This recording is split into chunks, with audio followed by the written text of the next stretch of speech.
Hey guys, I recently posted a video on how to use your current generation gaming headset with the Xbox One by making your own modification. I've gotten a lot of great feedback from you guys, but I've also been getting a bunch of comments and questions on how to fix different issues you've been having when doing the modification. I noticed that many of them were the same questions, so I decided to make a video that addressed all the common questions and exactly how to fix any issues you've been having. If you haven't seen the original video, then click here. If you're having issues with your modifications, then you've come to the right place. In the description, I'll have quick links to the different issues and how to solve them, so you don't have to watch the parts of this video that don't matter to you. One more thing before we start. This troubleshooting video can help you no matter which method you use to make your modification. Whether it be the mod I showed in my other video, or a different mod you found on the internet, the same tips apply. Let's get started. The first thing I want to clear up is that the black wire from your old Xbox headset is not supposed to be connected to your bare wires. Previously, I thought it was supposed to be connected to the other ground wires, but that was wrong. When I originally made this modification, I expected that both the mic and speaker grounds were set to 0 volts because in 99.9% of all situations, that's the case. It turns out that in this case, Microsoft decided to make a speaker ground set to 1 volt. You're probably thinking, well that's dumb, but it does make a lot of sense. By using a 1 volt offset, Microsoft may have been able to put a less expensive speaker into a higher fidelity region to match an expensive speaker and save 20 cents on every headset they make. Multiply that by well over $1 million and that's a huge savings. Regardless, all you need to know is that you need to disconnect the black wire from the Xbox One headset and tape it up like this so it doesn't make any electrical connections with any of the other wires.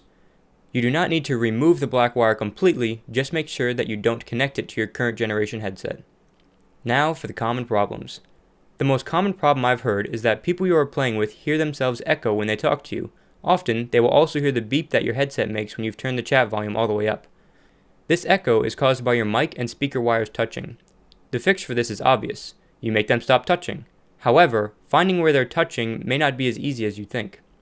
The most common place for the accidental connection is where you spliced the wires. Here, you can see that the wires weren't individually taped, which allowed the mic and speaker wires to touch. To fix this, just tape the wires individually first, then tape them as a bundle. In this other example, you can see that the wires are individually taped, but there is still some exposed copper here that's making the connection. To fix this issue, add more tape to cover all of the wire between the two sheets. Sometimes, it's even less obvious where a single strand of wire is crossing over like in this example. This is why it is extremely important to look at your connections in a very bright area with a magnifying glass if you have one.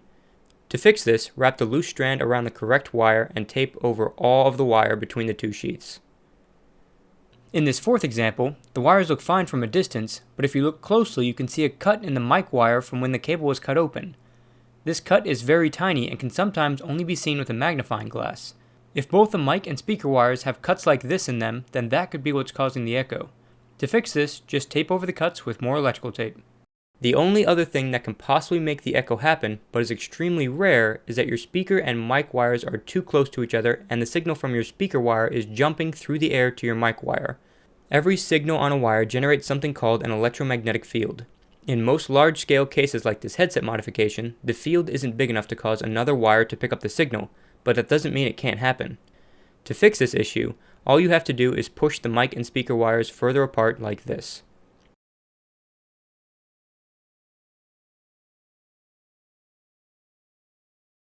"100% of the echo issues I've helped people solve so far have been solved by using one of these fixes.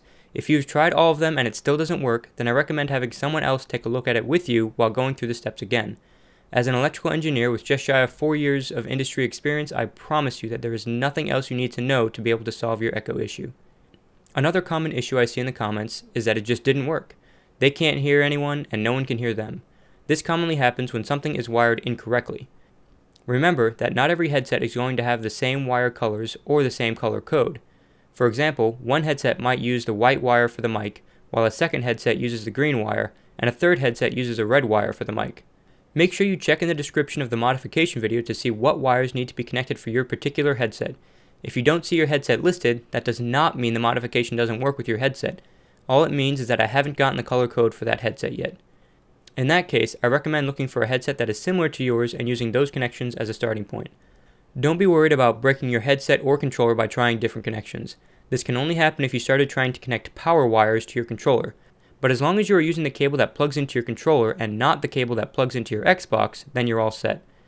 To at least get you started, I can guarantee that the bare wires are always tied together no matter which headset you have.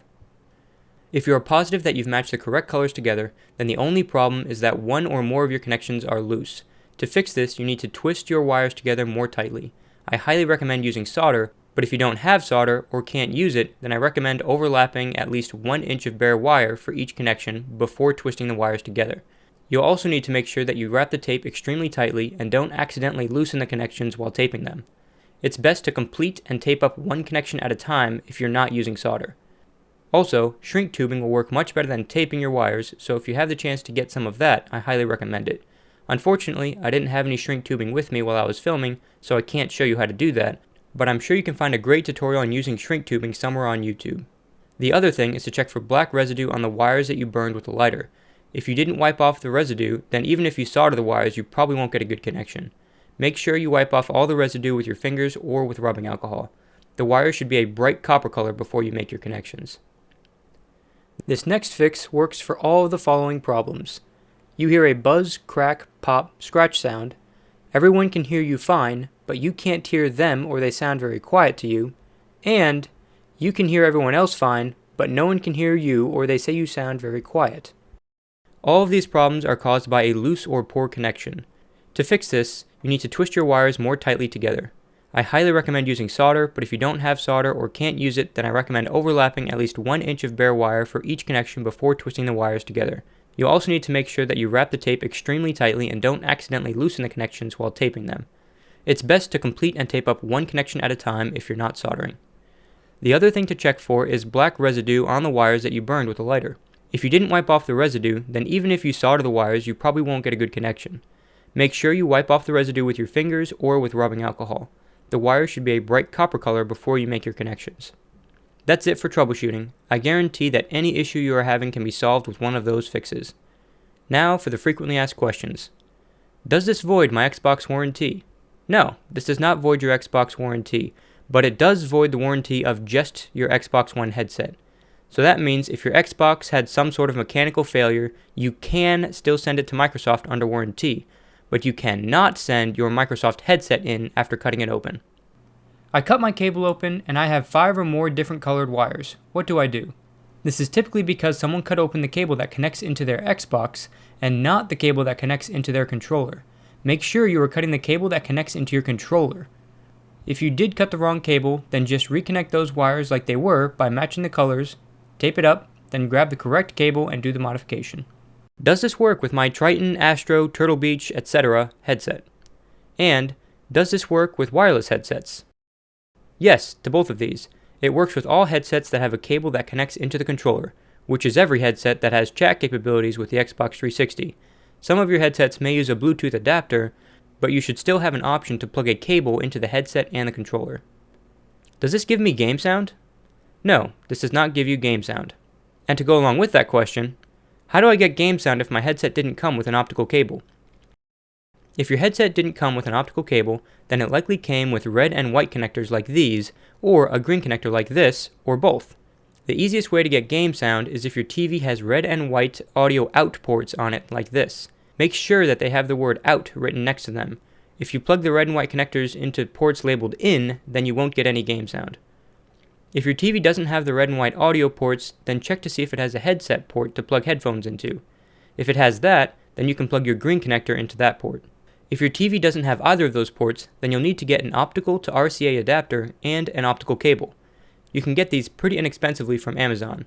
I'll have a link in the description for one that you can buy, but I'd recommend shopping around to see if you can find a better price. Once you have the adapter and the optical cable, plug one end of the optical cable into the back of your Xbox, the other end of the optical cable into the adapter, then the red and white audio cables into the other side of the adapter. Where is the white wire from the Xbox One headset? The white wire is wrapped by a copper wire, which sometimes makes it look like it's just a copper wire. Look closely at the wires and you'll see that one of them is wrapping the white wire. Just unwrap the white wire and you'll be good to go. If your question wasn't in these FAQs, then check in the description because I'll be updating that if any new common questions come up. I hope you guys found this helpful. If you did, leave a like and spread the word so other people can get the help too. I also want to thank all of you for helping each other out in the comments while I've been working on getting this video done. It may not seem like much to you, but it really does make things a lot easier for me. In other big news, since I broke 100 subscribers, it's time for me to do a giveaway. I don't have all the details of the giveaway planned out quite yet, but I will be posting a video soon with what you can win and how to win it. Feel free to post in the comments below with what you'd like to win, and I'll take those recommendations into consideration. This is Eric from Tactical Missions. Thank you all so much for the support, and I'll see you guys in my next video.